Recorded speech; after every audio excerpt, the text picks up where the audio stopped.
নমস্কার, আমি সুমিত গাঙ্গুলি। আমি আবার এসে গেছি আমার প্রোগ্রামে। অনেকদিন বাদে এলাম।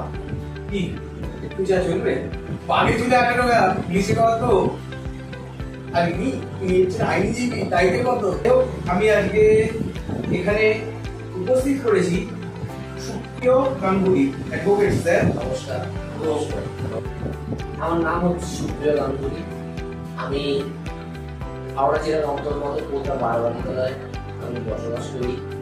3 ইডিয়টস এর র্যাঞ্চার দাস চাচার সেইরকম টাইপের। কোনোদিন নিজেকে আমি মনে করি যে আমি একটা অসাধারণ কিছু। আমি একটা অতি সাধারণ মানুষ। অতি সাধারণ মানুষ ছিলাম, আছি। এবং তো আপনি কবে থেকে এই পেশার সাথে যুক্ত হয়েছেন? যদি আপনি আইনটাকে পেশা হিসেবে বাঁচবেন কেন? প্যাশন, এক কথায় প্যাশন, মানে নেশাকে পেশায় পরিণত করা। এক